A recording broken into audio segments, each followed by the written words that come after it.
Jokowi hingga Aguan digugat perdata 612 triliun rupiah terkait proyek PIK 2. Gugatan diajukan oleh 20 pihak, termasuk 6 purnawirawan TNI berpangkat kolonel dan 1 purnawirawan berpangkat brigadir jenderal dan terregister dengan nomor perkara 754-PDT-G-2024-PN Jakarta Pusat. Kuasa hukum para penggugat, Ahmad Kosinudin, mengatakan pihaknya meminta 8 pihak tergugat, termasuk Aguan dan Jokowi, dinyatakan melakukan perbuatan melawan hukum.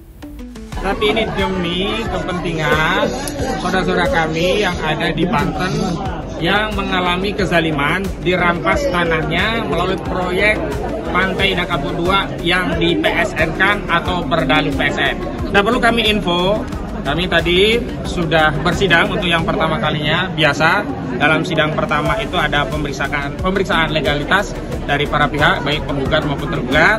Yang perlu kami sampaikan adalah pertama dari penggugat kita hadir semuanya. Nah, dari tergugat ternyata baru tergugat Mas Kota sama Surta Wijaya yang hadir. Yani tergugat 7 sama 8 ya. Hadir ke sini. Tuntutannya proyek Pantai Indah Kapuk 2 dihentikan baik di lokasi PSN atau yang di luar PSN. Kedua, Aguan dan kawan-kawan dihukum untuk membayar ganti rugi yang dibayarkan kepada negara 612 triliun rupiah yang dibayarkan melalui Kementerian Keuangan.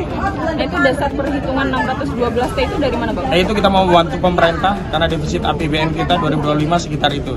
Jadi kalau si Aguan dihukum untuk membayar, jadi kita dapat cuan baru dari peradilan ini untuk nutup alokasi APBN yang defisit. Jadi nggak perlu pusing-pusing, kita nggak perlu ngutang. Aguan aja yang selalu bayar begitu ya. Oh, berarti dasarnya dari defisit negara ya, betul. Atau ini Bang, tanah yang dipakai untuk proyek? Loh, kalau itu nggak ternilai lagi, nanti urusannya itu secara perdata pribadi bagi korban. Kami kan tuntutan perdata umum. Jadi menimbulkan polusi, sungai yang diuruk dan macam-macam itu kan rugi. Nah, rugiannya itu kan nggak boleh diterima pribadi. Siapa yang punya sungai? Ya harus negara kan? Nah, kerugian yang material dan imaterial itulah kami konkretkan dalam bentuk 612 triliun. Dari mana sih? Ya nilai defisit. Lumayan lah kita bantu negara gitu loh. Bang, dari 8 tergugat dan 1 turut tergugat Kemenlu tadi yang betul. Hadir dari siapa aja? 7 dan 8 saja. 7 dan 8 berarti? Surta Wijaya sama Mas Kota. Oke. Ya. Yang lainnya tidak hadir ya, Bang? Yang lainnya tidak hadir. Khusus Aguan bahkan alamatnya katanya tidak ditemukan. Wow. Oke, siap kita aja. Oke, makasih. Bang, berarti tadi yang tergugat ini berarti Aguan, Jokowi, Aguan, Antoni Salim, PT Pantai Indah Kapuk atau PADI, PT Kukuh Lestari. Adapun 8 tergugat itu adalah Aguan selaku tergugat 1, CEO Salim Group Antoni Salim selaku tergugat 2, PT Pantai Indah Kapuk 2 Tbk selaku tergugat 3, PT Kukuh Mandiri Lestari selaku tergugat 4, Joko Widodo selaku tergugat 5.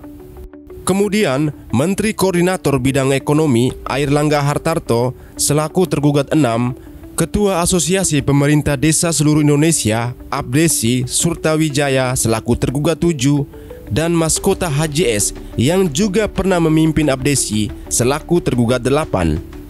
Selain itu, Kementerian Keuangan juga menjadi pihak turut tergugat. Para penggugat juga meminta agar proyek PIK 2 baik di dalam maupun di luar PSN dihentikan dan dihukum membayar ganti rugi 612 triliun rupiah. Rakyat harus menang karena kita adalah pemilik negeri ini. Aliansi Rakyat Penggugat adalah ibu-ibu yang memang sudah berapa tahun ini kita selalu mengkritisi kebijakan pemerintah rezim yang kemarin yang sama sekali tidak pro rakyat.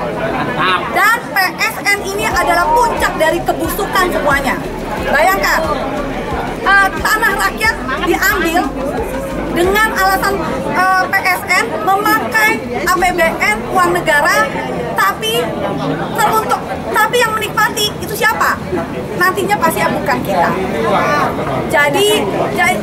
Jadi akhirnya apa? Akhirnya kita akan menjadi orang yang tersisih, Melayu pribumi yang tidak akan lagi mempunyai kedaulatan.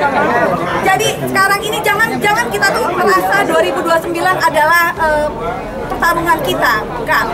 2029 kalau kita tidak bertarung dari sekarang, habis. Habis sama sekali. Kita sedang dijajah. Lihat, rakyat Banten. Apa yang terjadi sama mereka? Tanah mereka benar-benar tidak dihargai. Dan orang yang incar di sana dengan cara kekerasan mengusir warga setempat, dan yang tidak mau benar-benar lautnya kali diuruk dan segala macam, yang akhirnya mengakibatkan kebanjiran dan segala macam. Kita ini memikirkan masa depan anak cucu kita, yang semuanya itu ada kaitannya dengan negara kita Indonesia. Indonesia benar-benar sedang dilanda krisis semuanya lah. Ya, artinya kita benar-benar ada di jurang. Apakah kita bisa bertahan dan kembali menjadi bangsa yang berdaulat, atau kita akan menjadi bangsa yang terjajah? Dan jangan sampai anak-anak kita nanti akan menjadi jongkok di rumah kita sendiri. Jadi sekarang kita ini adalah mak-mak yang tidak akan pernah mundur, walaupun kita punya lawan adalah mafia yang punya kekuasaan, pejabat yang menjadi pengkhianat rakyat sendiri, ya, ataupun aguan. Kita tidak pernah takut kalau itu memang untuk masa depan anak cucu kita. Ingat, lawan semuanya. Adapun sidang yang sedianya dijadwalkan pada hari tersebut ditunda. Dari 8 tergugat, hanya Surta Wijaya yang menghadiri persidangan. Kuasa hukum Surta, Yandri Sinlalu, mengatakan kliennya belum memberikan tanggapan atas gugatan tersebut. Ini sudah bukan lagi waktunya kita bikin petisi, bukan waktunya lagi kita menyatakan pendapat, bukan ini waktunya perang. Ya, saya keras mengatakan karena ini demi Negara Kesatuan Republik Indonesia. Ya, sudah jelas kalau barang itu tidak disematkan PSN, kenapa kau sematkan PSN? Ya, kalau hanya sekian 1.755 hektar, mengapa kau buat menjadi 100.000 hektar? Kan begitu. Ya.